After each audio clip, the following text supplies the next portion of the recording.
मिळत आहेत पायऱ्यांवरती महायुतीच्या नेत्यांकडनं आंदोलन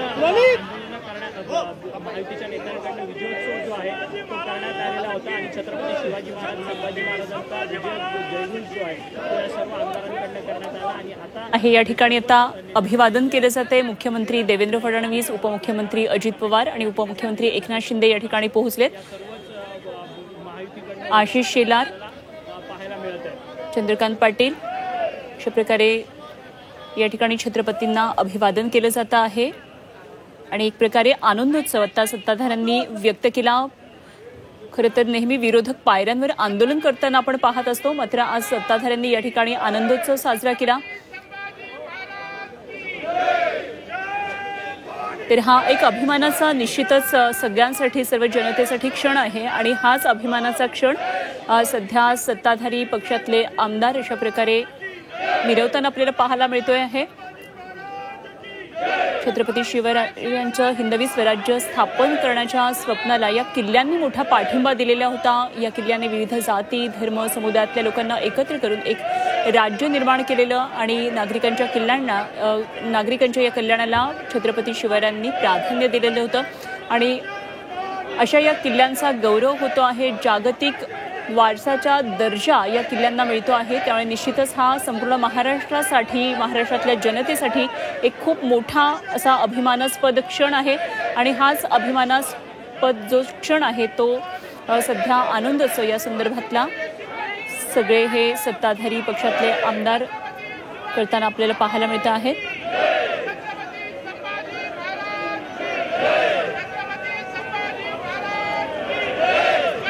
छत्रपतींच्या घोषणांनी आज संपूर्ण हा परिसर दुमदुमून गेलेला आहे। तर महाराष्ट्राच्या मातीत रुजलेला हा छत्रपती शिवरायांचा सगळा हा इतिहास आहे।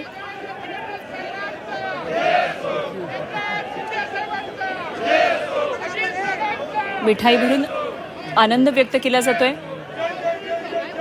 छत्रपतींच्या पराक्रमानं बहरलेल्या किल्ल्यांचा इतिहास आता खऱ्या अर्थानं जागतिक स्तरावर पोहोचलेला आहे आणि वर्ल्ड हेरिटेज साईट म्हणजेच WHS युनेस्कोच्या जागतिक वारसा यादीमध्ये आता शिवरायांच्या या 12 किल्ल्यांचा समावेश झालाय आणि केवळ महाराष्ट्रासाठीच नव्हे तर संपूर्ण भारतासाठी सुद्धा निश्चितच ही अभिमानाची अशी बाब आहे आणि महाराष्ट्रातले राज्यकर्ते हाच अभिमानाचा क्षण सध्या साजरा करताना आपल्याला पाहायला मिळतंय। तर युनेस्को म्हणजेच United nations educational, scientific and cultural organisation ही संयुक्त राष्ट्रसंघाची एक संस्था आहे आणि जगभरातल्या सांस्कृतिक, ऐतिहासिक आणि नैसर्गिक महत्त्वाच्या ठिकाणांचं संवर्धन करत असते। तर युनेस्कोच्या या जागतिक वारसा यादीमध्ये अशी काही ठिकाणं समाविष्ट केली जातात जी मानवजातीच्या सामायिक वारशाचा भाग मानली जातात आणि यामध्ये जंगल आहे, पर्वत, तलाव, वाळवंट, स्मारकं, संकुलं, शहरं याचा समावेश असतो।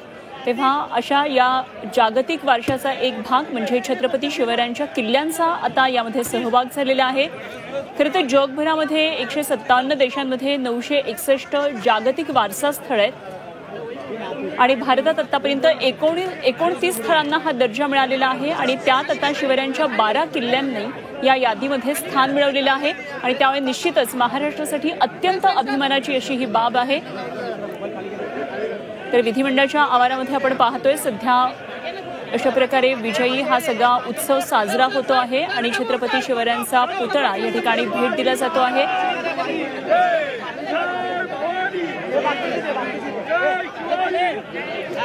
तर मुख्यमंत्री देवेंद्र फडणवीस यांना छत्रपती शिवरायांचा हा पुतळा भेट म्हणून देण्यात आलेला आहे। छत्रपती संभाजी महाराज आणि शिवाजी महाराजांच्या या अप्रतिम मूर्त्या अशा भेट दिल्या जातात। छत्रपती शिवाजी महाराजांनी मराठा साम्राज्याची पायाभरणी केली ती या किल्ल्यांवरच आधारित होती आणि हे किल्ले केवळ लष्करी केंद्र नव्हते तर मराठ्यांच्या स्वराज्याच्या स्वप्नाचं ते प्रतीक होतं। प्रत्येक किल्ल्याची स्वतःची एक कथा आहे।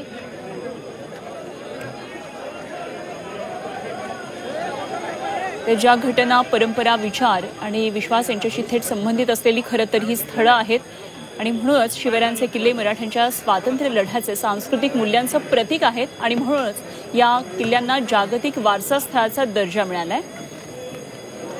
तर आज अशा प्रकारे सत्ताधाऱ्यांनी एकमेकांना मिठाई धरवत आनंद व्यक्त केला। एक प्रकारे विजयी जल्लोष, एक आनंदाचा जल्लोष या ठिकाणी पायऱ्यांवर छत्रपती शिवरायांच्या घोषणा देत संपूर्ण परिसर आज दणाणून सोडला.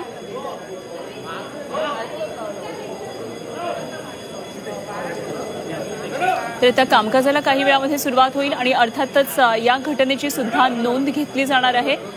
Thank you sir. आज व्यवस्थित गेला झाला बरं झालं जायला.